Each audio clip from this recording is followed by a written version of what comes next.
This program, while curated to help you improve your health, contains general advice and should not replace the individual advice of your medical practitioner.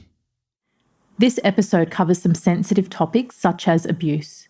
If this triggers anything for you, please seek help or contact Lifeline, your healthcare practitioner, or a support line in your area.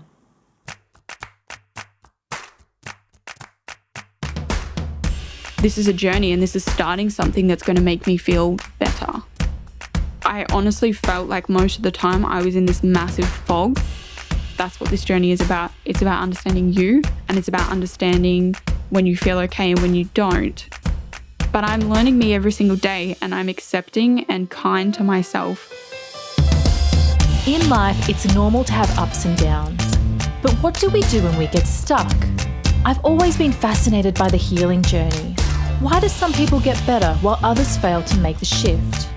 Welcome to the Patient Series, where we explore the stories of 4 patients with complex health conditions to understand their journey to healing and how they made their shift. We all have barriers to overcome. The biggest thing that I discovered was the link between gut health and mental health. I deserve to be healthy and happy. I'm Katherine Maslen, and this is The Shift.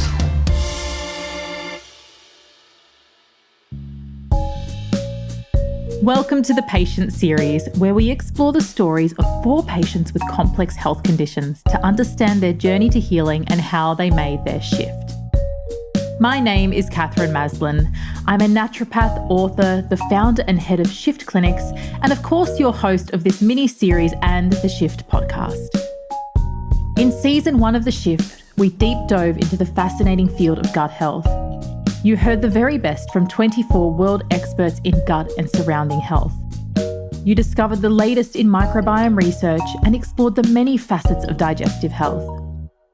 In the expert series, you heard the stories and expertise of each of our amazing experts from season 1 of The Shift. In this short series, we're going to spend some time with the patients that have gone through their journey to make the shift. I'm going to delve into their personal healing journeys to understand what the process of making the shift looked like for them. It is my hope that from these stories, you can get some insights and inspiration to help you make your next big shift too. In this episode of the Shift Patient Series, we have Lisa. Lisa is a 27-year-old woman based in Brisbane, Australia, who came to see us at Shift for a number of different health issues, including acne, chronic fatigue, severe bloating, hormonal issues, and as you'll discover, much, much more. Lisa had already been on her wellness journey for years before she came to us, so I wanted to begin right back at the start to see when her issues began. So what I want you to do is I want you to take a bit of a trip down memory lane, and I want you to tell me, what was the first time you ever noticed a health problem with you? Oh, that's probably dating back. The main one that comes to mind, I'd say I was probably about 11 or 12, and it was just sort of extreme lethargy, a lot of fatigue, and I'd had a history of anemia, iron deficiency anemia. And that was probably when I started to really feel when I felt okay and when I didn't. I'm going to get you to have a crack at trying to remember a couple of years ago to list off as many symptoms as you can. Bowel regulation was horrible. So a couple of years ago, I was still vegan, actually, and I would eat enormous amounts of fibre and have really loose stool, or I'd be constipated. There was sort of no in between. I wouldn't go to the toilet and feel evacuated. I would wee like so many times a day. Like I'm talking every 40 minutes. I would wake up probably 3 to 4 times a night to go for a wee. I would have really broken sleeps, not just from needing to go to the toilet. It would be I'd just wake up and I would feel awake, or I would wake up and feel really just like I needed to move. I was uncomfortable all the time and I could never have a deep feeling sleep. So I would wake up, I would be tired. Every time I woke up, I'd struggle to wake up. It would take me probably 20 minutes to feel like I could even get up. When I would get up, there was no motivation for the day. There was no motivation for doing anything. Everything just sort of felt like I was trapped in this world that was controlling me. Literally extreme crippling anxiety at this point. So I would start to get little bouts of panic attacks. Couldn't go to anything social-wise. So there was massive amounts of anxiety towards going to the shop, even, just to do really, really basic things. Chronic fatigue was still massive at this point. I would come home from work and I would sleep for 3 hours in the afternoon, and that was just a normal thing for me. It would be probably, 2-3 o'clock in the afternoon. I'd sleep till 5-6 at night, and then I'd be going back to bed at 8:30, 9 o'clock and sleeping again. Massive, massive amounts of bloating. Every time I ate anything, I just felt lethargic, really exhausted, like eating was so taxing on my body. I was always thirsty, like always thirsty. I obviously had a lot of acne, cystic acne as well. It was really intense, really painful, really deep, like big pustules as well. So quite a bit of infection in my skin. I would also have like a lot of dry skin a lot of the time, which was strange considering how hydrated I was. I'd bruise really easily. Like I would just touch something and I would have a bruise. I'd have like 30, 40 bruises on my legs at any given time. And probably the biggest thing for me at the time was my brain just could not function. It didn't matter what I wanted to do.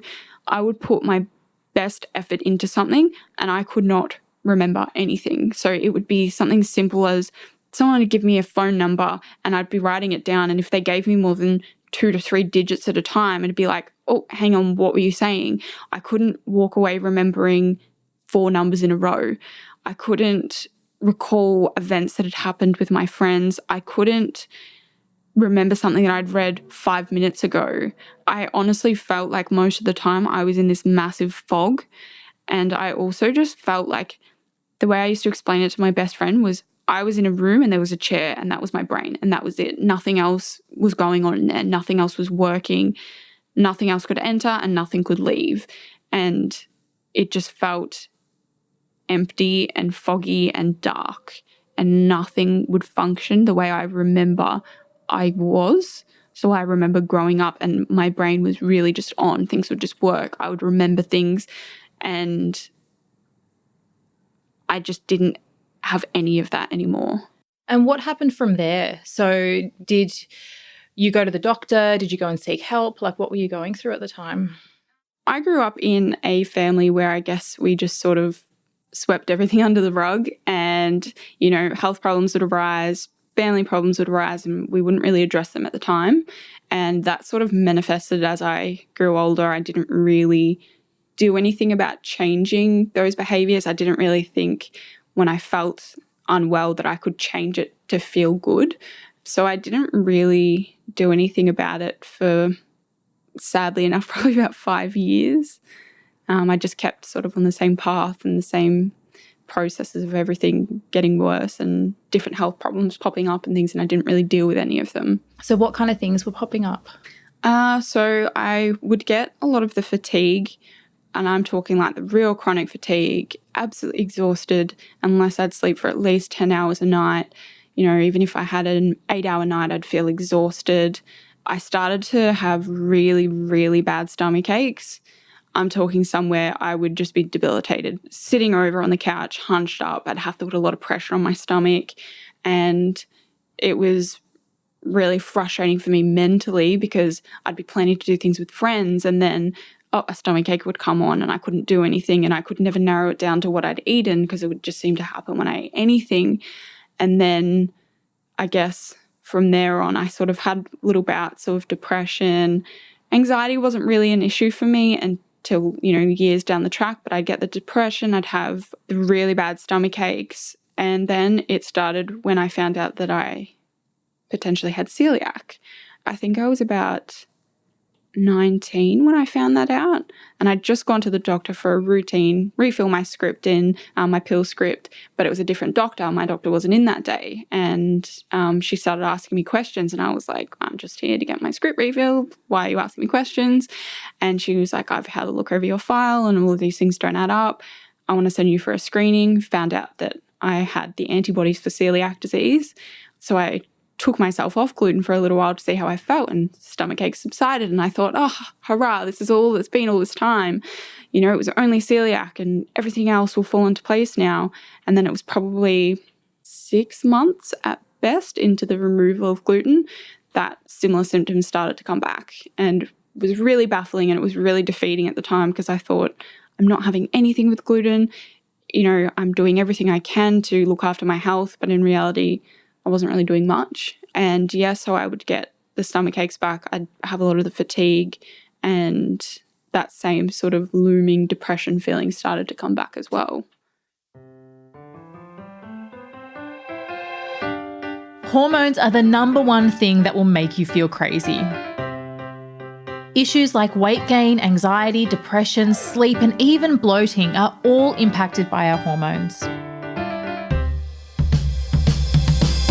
I'm seeing the evolution of malfunction of the female body. We're talking about women's hormones, we're talking about autoimmunity, and let's talk about the connection between the two there. Season 2 of The Shift is coming soon, and I can't wait. In this season of The Shift, I'm going to deep dive into everything related to hormonal health. Turns out that being on your period doesn't make you weaker. It actually makes you stronger. Oh, whoa, that's so opposite of what I was taught growing up. Does sex leave you feeling rejuvenated, ecstatic, transformed, and like it changed your life? I would like to call to arms for women around the world to know that their intuition isn't lying to them. Our hormones, as I think most women probably have experienced, are everything. Make sure you subscribe right now and follow us on Instagram @The Shift Clinic so you don't miss a thing.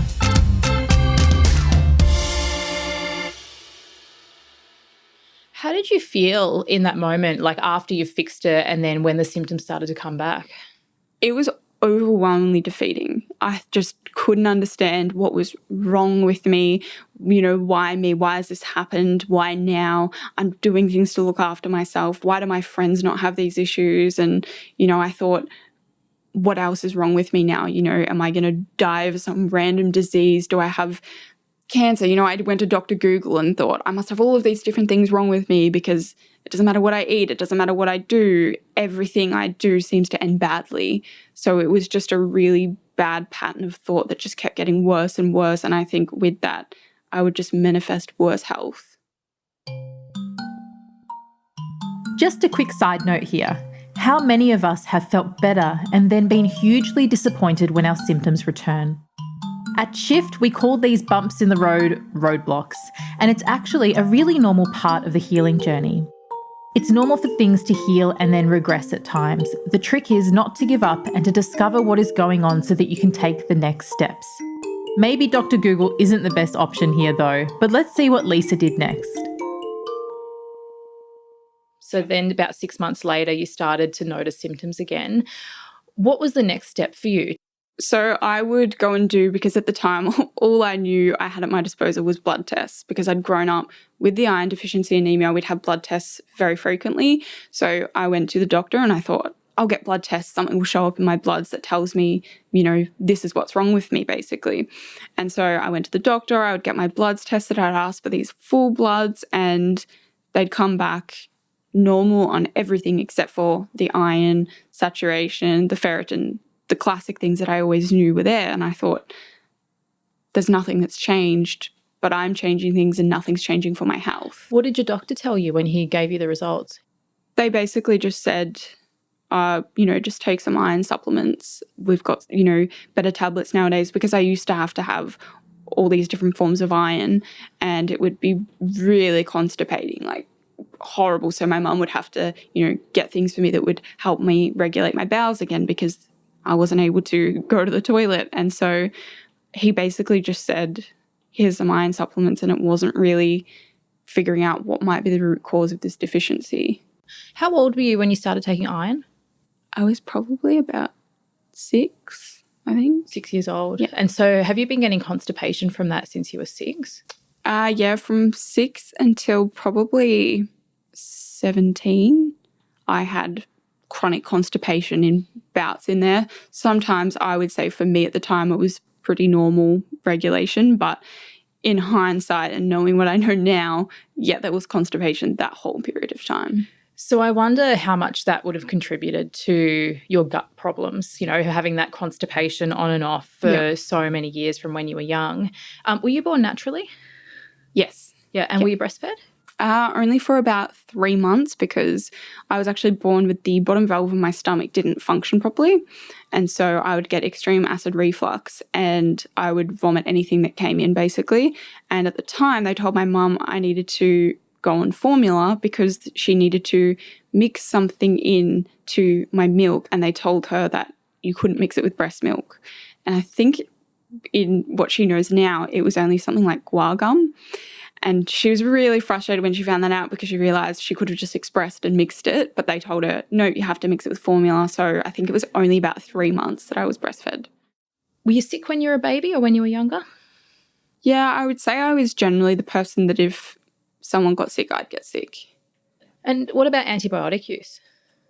From what I know now, there was a bit when I was a kid, the classic looking like tonsillitis, here's some antibiotics, or, oh, we're not really sure, you've just got a cold, have some antibiotics. Those types of things my mum was pretty trigger happy with because she didn't know any of the side effects.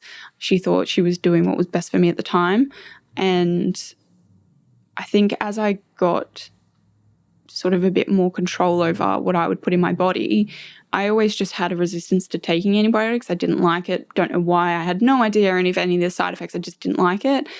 So I think the last time I had it was probably about 19 again, actually. I think it was bronchitis, and I'd only had it for about 2 days, and the doctor was, you need to take some antibiotics, this could get out of control and you'll end up in hospital. And, it was a really intense thing. And I thought, I really don't want to do that. And so I ended up taking them, I think, for like 2 days. And then I stopped taking them thinking, this is better for me to just stop having them, even though I know now you should probably finish the cycle. But I think adolescence, minimal use of antibiotics, but childhood, I think there was quite a few. The reason I'm curious about Lisa's history like this is that these early illnesses can really impact on our health later in life. Our naturopaths want to look at your health timeline and what significant events would have made a difference to your current health today. Chronic constipation is something that can have a huge impact on your health later in life. Not only does it impact the health of the microbiome, but it leads to local inflammation and also increased levels of toxins, since the bowel is where we excrete most of the toxins that are metabolised by your liver. Lisa also had multiple courses of antibiotics growing up. This would have damaged her gut microbiome and severely impacted her health. As we talk about a lot in season 1 of The Shift, the gut microbiome is involved in just about every chronic health condition. This includes there being a very strong gut-brain connection, which impacts on your mental state significantly. So before Lisa was a teenager, her gut function was already impaired. The other area I like to look at is stress, and if any significant stress has impacted you throughout your life. Stress also turns down our digestive capability and causes a swathe of health issues. What about stress growing up? Were you a very stressed child? Yes, I would definitely say that I was a very stressed out kid. There was sexual abuse when I was a child, and it was someone very close to my family. And that sort of put a massive strain on me as a kid because I didn't know who to talk to about it. I didn't know what to do. And then I just internalized everything. And I think it was about the age of maybe 6 or 7, I actually immediately got diagnosed with depression. And that's really, really strange for a 6-7-year-old to get depression. But again, 15, 20 years ago, that wasn't something that people questioned a lot. So I started seeing a psychologist, and my mum will sort of go there, and I don't think we ever really got down to anything, and they never really knew what was going on. But because my dad had actually had a history of depression, they said, it must just be some sort of genetics. And so I think for a while they thought, we'll see how it goes, but we might put her on some antidepressants. And my mum wasn't really keen on that, thankfully. So yeah, I would say, I guess from there on, I was just pretty stressed out at little things. My mum was generally a very stressed out person, and I feel like I learned a lot of those behaviors by watching her because we grew up in a single parent household. So everything that would happen, it was through my mum. Every decision was through my mum. And, you know, she's got 3 kids to look after with a lot of health issues with all 3 of us. And it was pretty intense for her. So there was always a lot of stress for her, which meant that I guess we just sort of felt that stress in the environment. And I don't think that there was any time where I felt like I was a relaxed kid enjoying a childhood. Yeah. Would you say you felt safe when you were a kid? I'm going to say majority of the time, no, probably largely because of the abuse, but I always felt safe around my mum because I knew she would do anything for all of us. She was a safe haven for us, but I don't think there were very, very few other people in our lives who provided that safe environment for us. How much do you think your history of trauma and abuse has to do with your health problems that you've had along the years? Oh, immensely. I mean, pretty much from birth, us 3, I've got a sister and a brother, and we all had iron deficiency anemia. So I still don't know what that's from, but I'm going to put that down to maybe some sort of genetic mutation or something present at birth. But I would say virtually everything else that wouldn't be a side effect of that, I would put down to stress and trauma. So what have you learnt over the years to kind of help to work through that or to help to deal with that? I think the biggest thing for me, I actually saw Mackenzie, a holographic kinetics lady. In case you're wondering, Mackenzie is one of our emotional wellness practitioners at Shift Brisbane. And holographic kinetics, or HK, is a therapy that's based on Aboriginal healing techniques that helps to identify and clear stuck emotions in the body. It can be a little bit difficult to get your head around, but essentially it's about identifying emotions that aren't serving us and helping to move them along. I think that was the turning point for me because it let me realise the effect that it was still having on my life some, 20 years from when it began. And it allowed me to speak about it. And that was a really, really powerful thing, to be able to talk to people and not feel like I would cry at the drop of a hat or not know how they're going to react or think, is it okay to talk about this kind of thing? Because I guess it's, still an uncomfortable topic for people. And once I started to talk about it, it took the power away from it. It took the power away from it being this controlling, ugly part of me that I always just sort of internalized. And once I acknowledged the effects that it had on me and that it was still having, I was able to just let go of it. And that was through talking to people. And since doing so, there have been many people who, when I've spoken about it first, they actually come to me and go, oh my God, I've never told anyone this, but a similar thing happened to me, or I want to share this with you. Thank you for sharing that because this has happened to me as well. And it's sort of opened up the dialogue for a lot of people that abuse is really common. And most people will just sit on it because it's someone close in their family and they don't want to rock the boat. They don't know how it's going to be received by other people. And also it's really, really not comfortable to talk about. So I think, once I started to talk about it, it just opened it up. It's fantastic.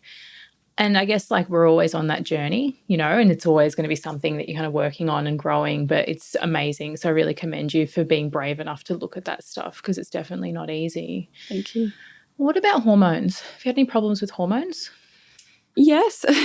I'm going to say probably about, I think I was 14. I was 14 when I first got my menstrual cycle, and I didn't even really know what it was, and I was too embarrassed to talk to anyone about it. And I just sort of thought I'll just, sneak some of my older sister's liners and things, and then I guess I'll find out, is this a period? And the 3rd month in, I'd told my mum about it, and it wasn't an issue like anyone would expect, but I thought it would be at the time. And so, I'd gone and got my own products and everything, and it sort of reached a point where I was having exceptionally heavy periods. So I would put on, like an overnight pad, and it would be within 2 hours I'd have to go and change it. And this would be ongoing throughout the night. It would just be constant. And it was also accompanied by extreme pain, so really bad cramping.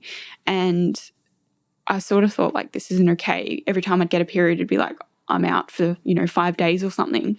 And so I went to a gynecologist, and at the time I'd actually already had my first sexual encounter, but the gynecologist asked about it. My mum was there, so I was like, oh, no, I haven't, because I was uncomfortable. I didn't want to talk about it.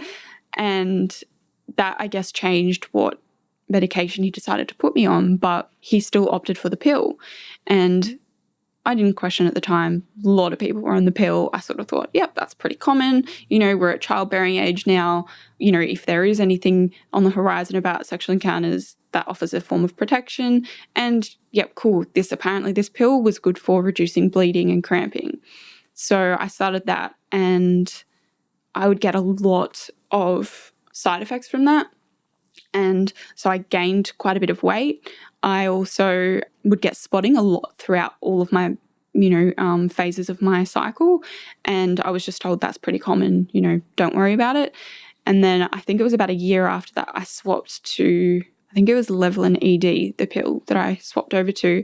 And I was on that for about 4 years. And I always just thought, yep, cool, this is just helping regulate my hormones. Like I'm going through adolescence, they're probably going to be a little bit crazy, raging a bit. This will just help regulate them.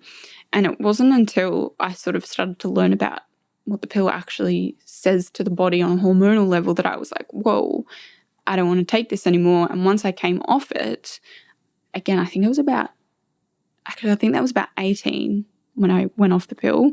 I just took myself off it. I didn't go and see anyone or anything. I just went, don't want this anymore. And that was when my cycles just went absolutely haywire. I started to get like a bit of, little bouts of acne. And I think it was probably only about 4 years after that I started to actually think what's going on a hormonal level, and realizing that, a lot of these other things that have happened in health issues leading up to this could be explained in part by hormonal imbalances. So, yeah, I think it was pretty much always there. Yeah. And so you're 18, you've come off the pill, like you're about in your early 20s, having hormonal problems, skin problems. What else was going on for you health-wise at the time? Well, I was in a pretty destructive relationship. So I just separated with my first partner, who was with for 5 years. And it was very, very soon after that I got into another relationship. And it was pretty nasty, and it had a massive toll on me mentally. And I sort of became isolated from a lot of my family, a lot of my friends. And I guess once that happened, I started to notice anxiety would pop up. I'd have to go to social situations and I'd be asking who's going to be there, how many people, how long are we going to be there for? And it started to become this pattern of behavior where I thought, oh, I'm just preparing myself. I felt as though that was normal at the time. But I'd get very anxious about situations that I didn't know what to expect. And I still had, like the extreme, that's actually something I forgot to mention, the extreme bloating. I'd had that probably since I was about 12, just massive bloating every time I ate anything. I could literally drink a bit of water and I'd just look really swollen. And that became really, really prominent around that time. And again, because of the sort of frame of mind I was in at the time, I was starting to put myself into calorie deficits and, do, I guess, dieting types of behaviors. And that sort of led to lack of energy mixed with iron deficiency. Then I would start getting, I guess, other types of vitamin mineral deficiencies because I wasn't consuming enough. The chronic fatigue was very much still present.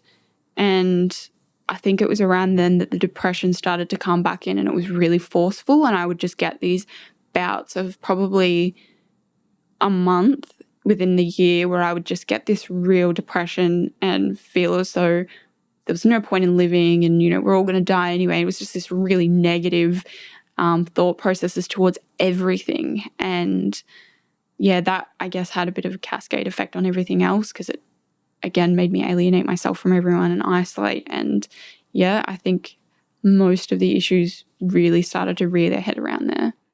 So you're in this crisis point where, like you're having some really dark days, don't want to go out, severe bloating, like hormones are crazy. What happened then? Like, how did you get out of that? That was a few years, honestly, that process. It wasn't, I'm not going to say it's something that happened overnight or I made one change in my life and all of a sudden everything was great. It sort of took a lot of people who I am very grateful for today to sort of go, this isn't you, like what's going on? Is everything okay? And because of the nature of the relationship that I was in at the time, I would sort of hide everything from everyone. And so it sort of took them pushing and pushing, and then I'd open up a little bit about something and they'd be like, this isn't okay. And after a while, we actually ended up living in separate houses. So he moved into a different place and I ended up moving with my best friend. And I think it was there that I started to feel, again, that form of unconditional love from someone and realizing that's not what I had in the relationship that I was in. And I think once I started to separate myself from that and realize what I did deserve and that I wasn't giving it to myself or accepting it, that little changes started happening. I also went vegan around that time and started the high carb, low fat trend of eating. So that didn't really help a lot of things, but at the time it sort of did. I felt, really energetic. I felt really good. It didn't feel like I was restricting myself anymore in calories wise. I stopped having as much of the chronic fatigue from the iron because it was a feeling I was very familiar with and I knew when it would come up. But actually at the time I started to get a B12 deficiency. And so I started doing injections to myself. And it was right around there that I got a very rare side effect and I just got a breakout of acne.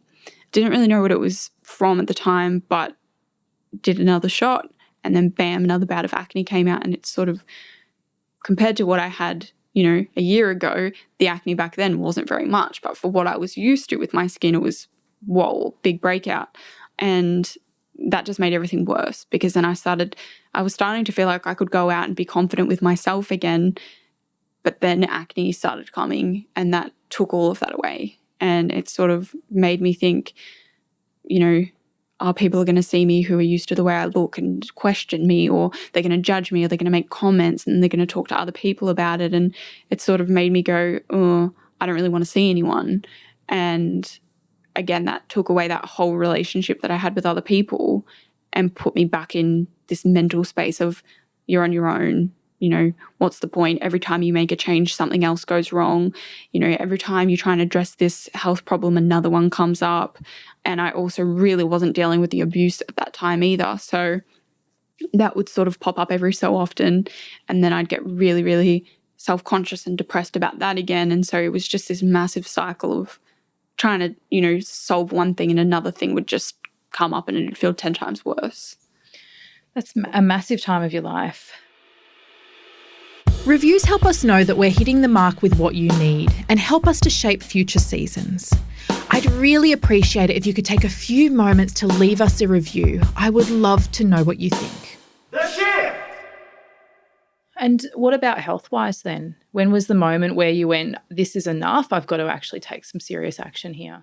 That would probably be about 2 years ago. So I would have been 23 at the time. And I sort of started to think, one thing after the other, I can't control this anymore. I can't, just go to the shop and get some sort of iron supplement. I can't just go and, change this in my diet anymore. I'm out of my depth. I didn't know what I was doing. And it just felt like I can do better. And I also started to see my own mum's health degrade. And we had a very dear person in our family who actually took their own life because of their health issues. And I think it was right around then that I was like, I don't want this behavior and this life for me. I want something more. And I want to know that if that is my fate, I want to know that I've done 110% towards everything to stop it from happening. And I want to make sure that I've given myself the best chance at a good life. And I know that in this day and age, we have access, we have, the means. And if you really want to change something, you will. And it was around there that I went, this is the time. I'm ready. I'm going to do whatever it takes. I'm going to do anything. I will see anyone. I will make any change. I just want it to be different. What did you do? What did you decide? So I jumped online and I was like, I don't want to go and see a doctor. I've seen doctors for 20 odd years. They don't do anything for me. Each time it's, here's a blood test, go and take, some iron tablets, or, everything looks fine, even though I might have levels that were a little bit suspicious. They just, everything's fine. Don't worry about it. Again, I'd go there with a health issue and it'd be, here's some antibiotics, things that I just knew I didn't agree with. Didn't know why, but I just didn't agree with them. And so I went, I want to do something different. And one of my best friends had actually just gone and seen a naturopath because she had massive acne breakout as well. And she found out she had PCOS, and all of these tests were done. And people who actually cared about finding out what was happening, not just masking the symptoms.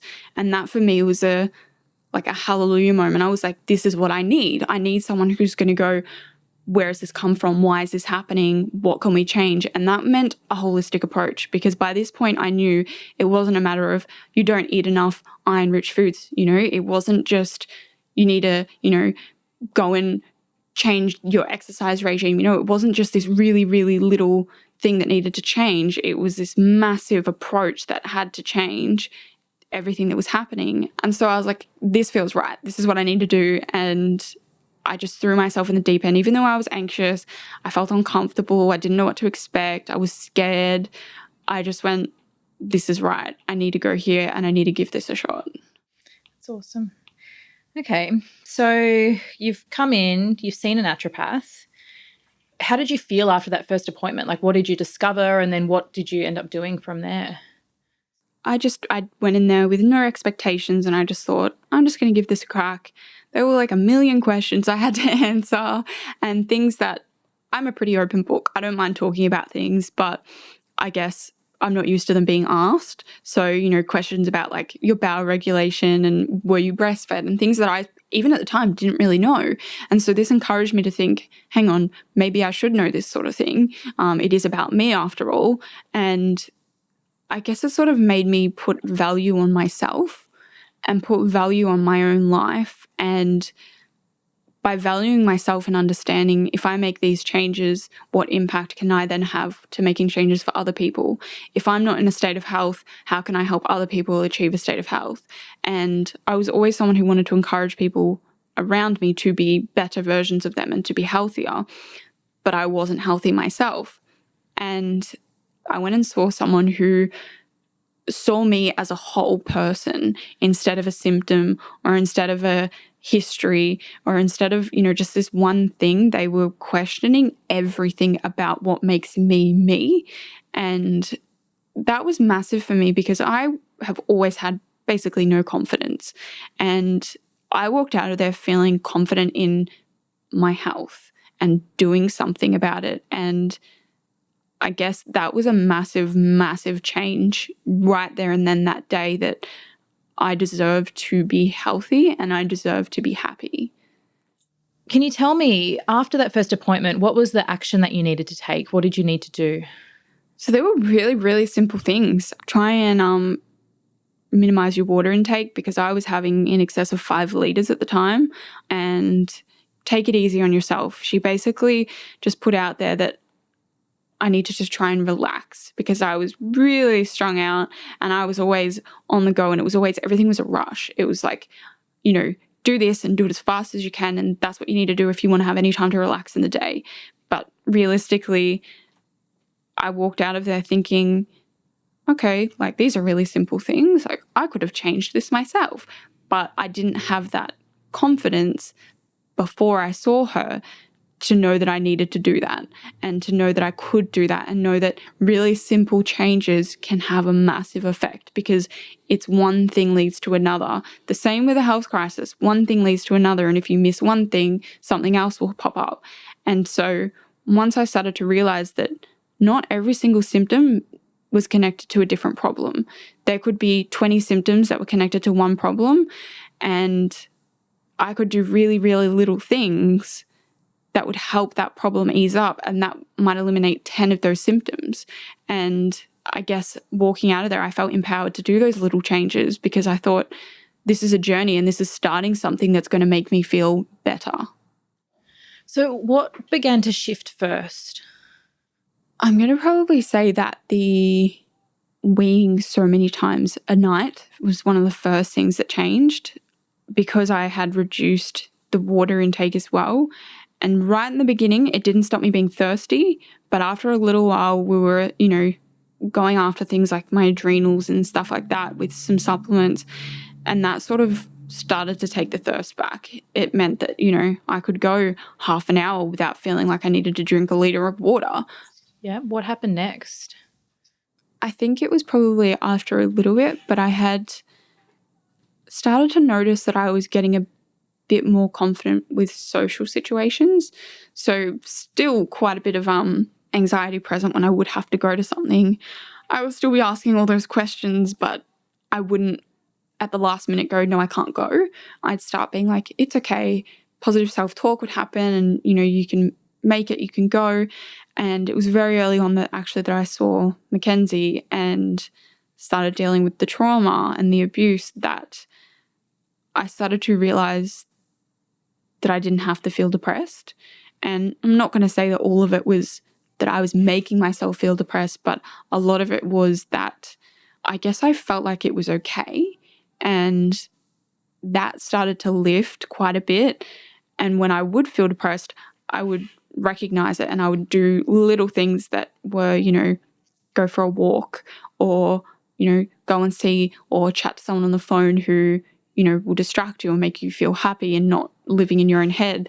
So that was probably the next thing that started to ease up a little bit. Okay, cool. And what did you discover along the journey? Like, what were some of the diagnostic things or things about yourself that you learned as you went through that healing process? I started to realize how complex humans are. I started to realize how we never really tackle things holistically. I started to realize that I wasn't okay with that and I knew I wanted better.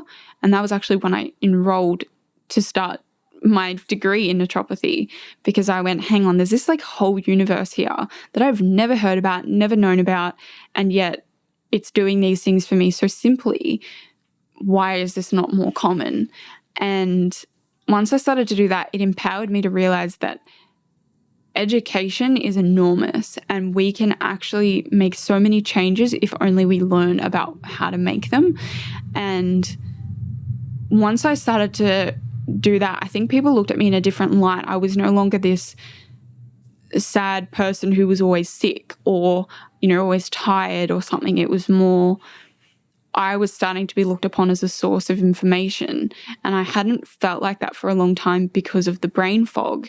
And once I started to, feel empowered to do this degree, I gave myself more self-worth and I started to realize that I could be more confident with things.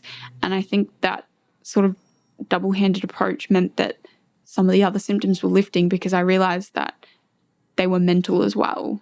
And that was the massive change after seeing Mackenzie, because I realized that not everything was physical per se. It wasn't that I needed a supplement or that I needed to change this. It was my pattern of thinking was really, really, really destructive. Knowing what you know now, can you see the cycles that you were going through over and over? Oh, yeah.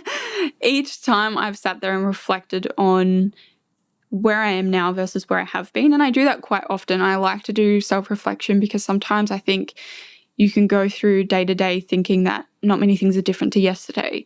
But if you go, how different were they to a week ago, a month ago, 6 months, a year ago, it sort of gives you perspective. And I think that once I started to realize the impacts that I was having on my own health, I guess I realized there were really, really vicious cycles that I was living in, whether it was, patterns of behavior or patterns of thinking or the environments that I would put myself in, or just little things that I let be okay that I would never let happen now.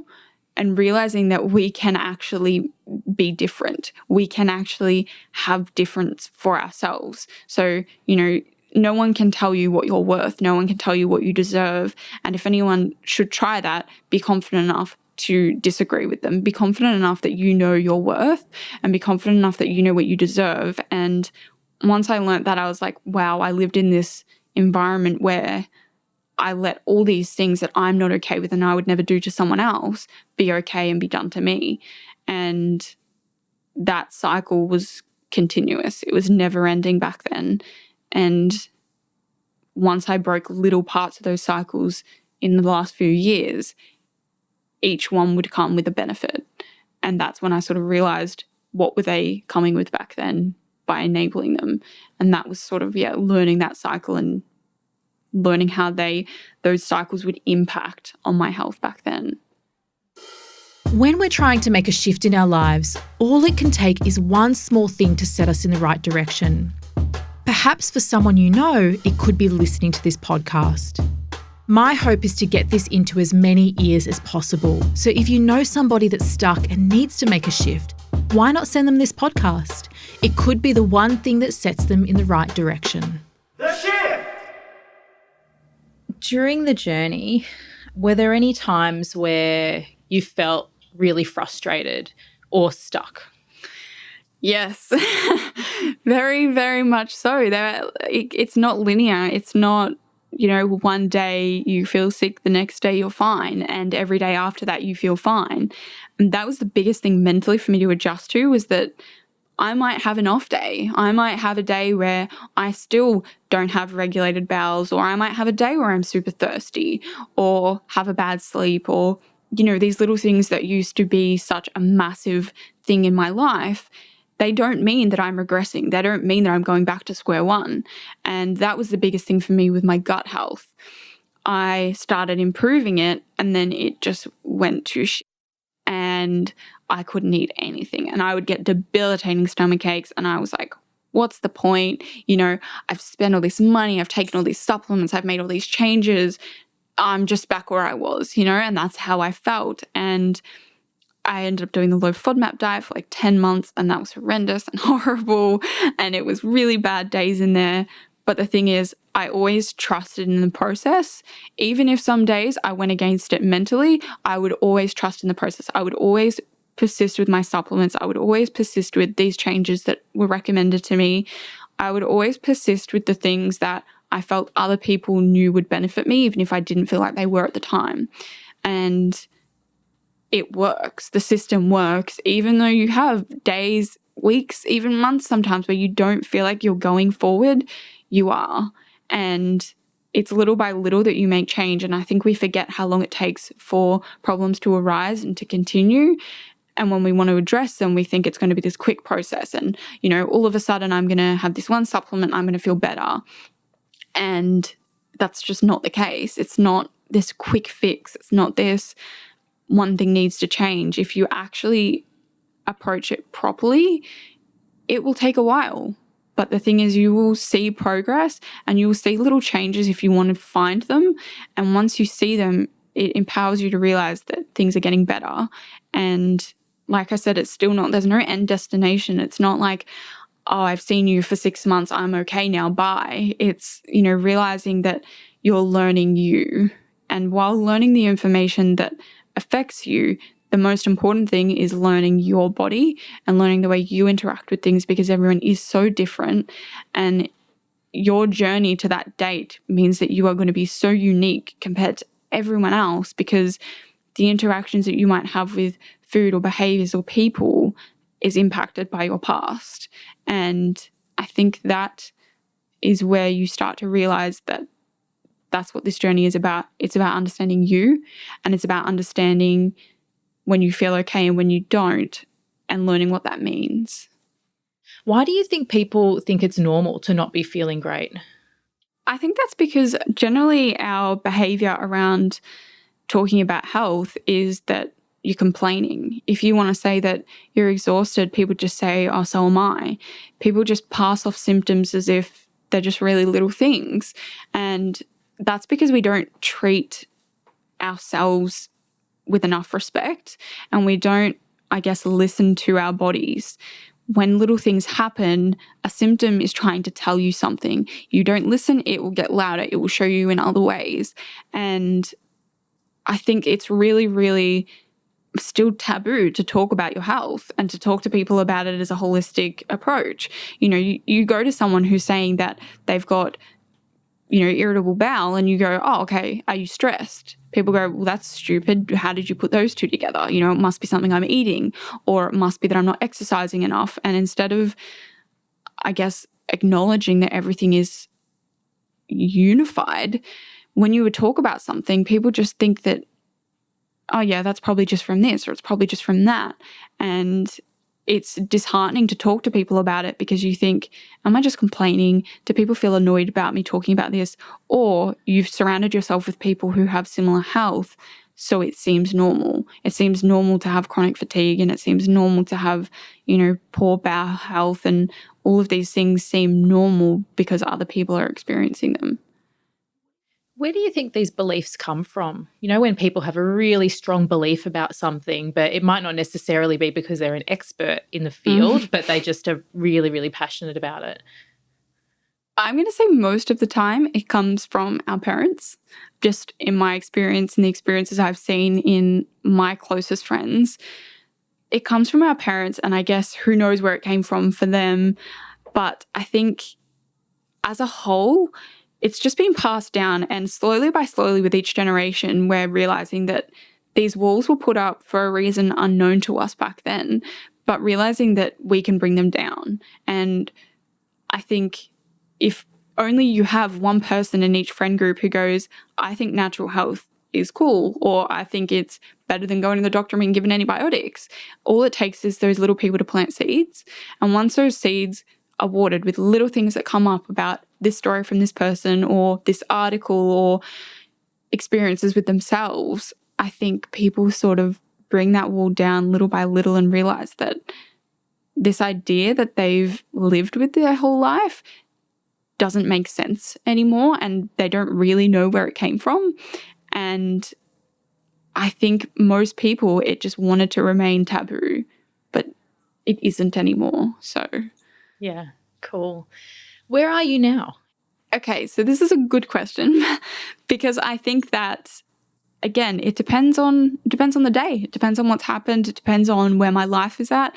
But overall, it doesn't change much anymore. So I notice when I eat something that upsets my stomach and I'm able to understand the interaction it's having. Is it something that I've had it with? Is it something that I haven't had? Is it sleep? Is it something from days ago? Instead of just thinking with every single moment, this is what's happened and this is why this is happening, I start to realize that some things are just, I don't like the word, but coincidence. And I'm not so rigid with everything. I don't think that, this necessarily led to that. I am so much more relaxed with my life in general. I don't live in a constant state of stress anymore. I don't force myself to achieve things in 5 minutes, 10 minutes, get this done by this time. I just breathe, and I recognize when I'm sore, I'll go and do yoga. Instead of treating yoga as if it's like this thing I have to do, I acknowledge that I'm grateful that I can move my body, in these ways. And I'm grateful when I eat certain foods that I can make these foods and I have access to them, and that I have the knowledge to be able to prepare them. I guess I understand when I'm having a down day that it's okay. We don't have to be really happy every single day, but still do little things that are going to help you get back on the track you want to be on. And don't just live in this space of poor me and why is this happening, and see, it doesn't matter what I try and do. Instead, I know the word, but I shift out of that space and I go, okay, I want to be here right now. I'm here. What's going to get me back there? And that's how I treat everything. Some days I know what probiotic I want to take. I can't explain why, but it's just because I have learnt me, and I'm still learning me. Like, I'm ever changing, but I'm learning me every single day, and I'm accepting and kind to myself with every passing day. It really humbles me to hear our patients' stories at Shift. This interview was conducted about 18 months ago, and I'm happy to say that Lisa is actually doing even better right now. She rarely gets stomach upsets, has decided to study to become a naturopath, which I'm just over the moon about. And best of all, she recently gave birth to a beautiful little girl. When I interviewed the 24 experts for season 1 of The Shift, I learned so much and loved connecting with these amazing humans. But I have to say, hearing the stories of our shift patients this way was actually my favourite part, because it's hard to imagine just how much change someone can make until you step back and look at the whole picture like this. I want to go over a couple of take-homes from this episode. First of all, I want to acknowledge how common Lisa's picture is. If we look at the body holistically, we can see that one area can impact another. In Lisa's case, there's a classic gut-brain picture. She started off with significantly impacted gut health with high levels of antibiotic use as a child, and was also under significant amounts of stress. This stress then impacts the gut, and the poor microbiome health impacts her ability to cope with stress and emotions, leading to a dual effect in these areas. To understand this better, make sure that you listen to episode 5 of The Shift Season 1. At Shift, our naturopaths see a lot of clients just like this, with chronic digestive issues and a similar picture to this in their history. As in Lisa's case, this often leads to many different health issues down the line, since the nervous system and the gut are each connected to every other system in the body. I loved how Lisa described the realizations that she had around being aware of her body, and also about her belief systems and how this impacted her health. As you can begin to see, there are so many layers in the health and wellness journey. By understanding the landscape of your entire health, including your emotions, you can begin to understand what it's going to take to make a shift. Last of all, Lisa mentioned that her family had the tendency to sweep things under the rug. That is, to really ignore what is going on in the hope that it would just go away. I want to acknowledge how common this is. In fact, for most of us, the default response when something is wrong is to suppress it, ignore it, and try to forget it. When we truly listen to what our bodies have to say, we can then begin the real process of healing.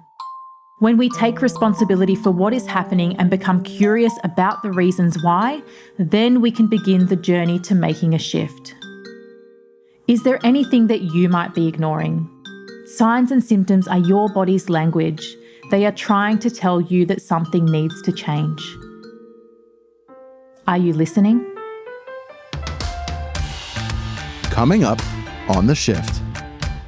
Honestly, felt inadequate a lot of the time in how I looked and how I felt. I had bad gut health was the thing. I didn't know I had that. I think you get used to feeling a certain way as well, and you think it's normal after a while. I think the biggest thing that I discovered was the link between gut health and mental health.